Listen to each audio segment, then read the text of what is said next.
arákùnrin ọmọ ìjẹ̀ṣà kan ni wọ́n pa tì sínú yàrá gbùrùgbùrù yìí o. gbogbo ọmọ ìjẹ̀ṣà nílé lóko lẹ́yìn odi. Orúkọ mi ni Fámúyídé Olúmídé Michael, kí gbogbo ènìyàn mọ̀ sí Pàṣọ ọlọ́kadà níléṣà. ACB yẹn adé níléṣà kí bá dárúkọ mi Pàṣọ ọlọ́kadà ACB yẹn ti mọ̀ mí níjàre o.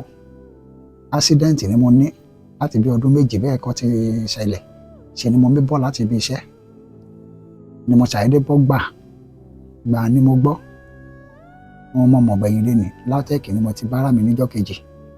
Gbogbo tẹ́ẹ̀sì à ń ṣe fún mi, diagnose tí wọ́n ṣe kò mí, àwọn operation à ń ṣe fún mi, mo ṣe ní sọ̀rọ̀ bẹ́ẹ̀ ojú ọ̀tún mi ò mẹ́fì rí nà ẹyọ kan ó kù bàbá ló mi wò glasses ni wọ́n kí mi fi gbé ẹyọ kan ó kù. Àwọn kí mi bá tètè ṣe surgery ni pé ṣe ni ojú méjèèjì á fọ́ pátápátá.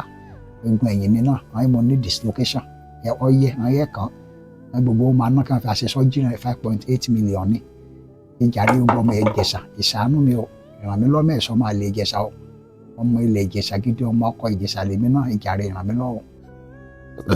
kí ló dé tó jẹ́ pé ilẹ̀lẹ̀lẹ̀ sùn sí ṣé ó rí ibẹ̀ yẹn òtútù mọ́ yín báyìí? Nítorí pé ẹ̀yìn mi ní èdè mélòó fi gbé dẹ́ra dáadáa ìyàn ara bá mi kọjá lẹ́ẹ̀kọ̀ọ̀kan níbi pé kan jọ̀ọ́ kan láràn mi lọ́ọ́ máa mú igi mi bẹ́ẹ̀ ni wọ́n fi gbé mi sórí iṣẹ́ àníbí ẹ̀. ìyàwó àtọmọ ńkọ́? ìyàwó ti ṣaláìsí, ọmọ náà dẹ̀rẹ́ ìgbà kéṣì agbára kéṣì wọn fi àtọ́jú wọn ti pín wọn káàkiri. Nítorí ràn mí lọ kábíyèsí ọba Clement Adéṣuyà Shrub ọwọ́ àbọ̀kún gbogbo ilẹ̀ Ìjẹ̀ṣà, Prince Jare Ayomatis, Chairman Unique FM, Honourable Sunday Bisi, Chairman PDP Ọ̀ṣun State, Honourable IBK Ìgbòkúfádìpẹ̀ Ọlọ́kà, Superb Chairman, Honourable Wálé Akérèlé Water House of Assembly Ọ̀ṣun State, Honourable Ṣèyí Àjàkáyé, Honourable Alàgbà Pópóọlá Alabama, ìjàre ràn mí lọ́wọ́, Honourable Yakubu Sàrùmí Kágò Uba, Honourable Olúwọlé Moses Olúmọṣẹ, Honourable Senator Francis Fádáhùnsí Fádà, Honourable Fáúsá Sàrùmí Kágò, former Commissioner for Women Affairs, ìjàre ràn mí lọ́wọ́, Honourable Sànyà Ọmìrín, Honourable Olúwọlé Ọ̀kẹ́, Honourable Prince Alalu, the Grand Patron, Ọ̀ṣun State Block Association, Accolade Block Industry and Motor Screen,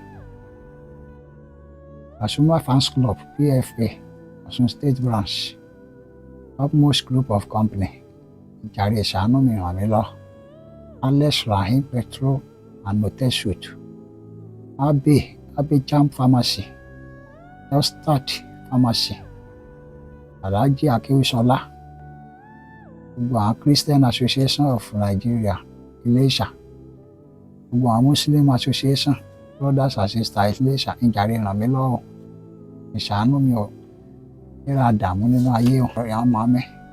Ọlọ́run wà olóúnjẹ, ìyá eléjì rẹ̀, ìyá Ayọ̀ Food Canteen, Alhaji Ajani Òtítọ́ Lójú, Ìbálá Road Spare Parts Association, Ìṣídà Spare Parts Association, CEO Chief Executive Officer High Grade Motors Láyé Òjó Topmost Collection, ìjàre ràn mí lọ, ìjàre ìṣàánú mi o. Ó méjọ tẹ̀, Honourable Ayọ̀ Ògúnlẹ́yẹ, Akọ́ládé ọmọ bàbá Fáṣíà, Mastod Media, OBO, ìjàre ràn mí lọ, ìṣàánú mi o. Ọ̀kadà Association of Nigeria Lóríta Kọ́mọ̀ràn, ìjàre ìṣàánú mi o. Ọ̀kadà Association of Nigeria Mutun, Honourable Tijé, ìjàre ìṣàánú mi.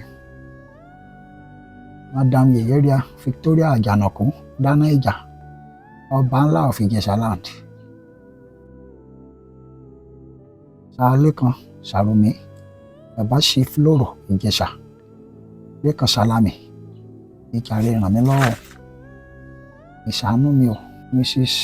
Olówóṣẹlé Honda Adecom School of Company, ọba Ọlámilékan ọba Ìlọ́ba, Alẹ́mọ Ìtìyà Ìjẹ̀ṣà, ọba Adétúnjì Oyèwùsì, oyè Mike Tóyè àwíṣẹ́ ògbóni ìjàre ràn mí lọ́wọ́ gbogbo ọmọ ilẹ̀ Ìjẹ̀ṣà nílé lóko kí ni dààmú o ọmọ aráyé ní gbọ́dọ̀ ọ̀sán lọ́jọ́ rin lórin o wọ́n ní dá wọlé sójú kan o ìṣàánú mi ò má jẹ́ kí tẹ́mi bínú ayé o ìjẹ́ mi náà jẹ́ èèyàn kí n mọ́ kó tógótógó kí n mọ́ fara sínú pé ìjàre gbogbo ọmọ ilẹ̀ Ìjẹ̀ṣà nílé lóko lẹ́yìn odi o ìṣàánú mi ràn mí lọ́wọ́ kí mi dìde nínú ìgbà kí ti àìsàn o kí mi náà lè ṣe sọ́jírì kí mo fẹ́ ṣe kí mi náà lè dìde rìn ìjàre Ọlọ́run á ràn yín lọ́wọ́ ẹ̀ ní dààmú o.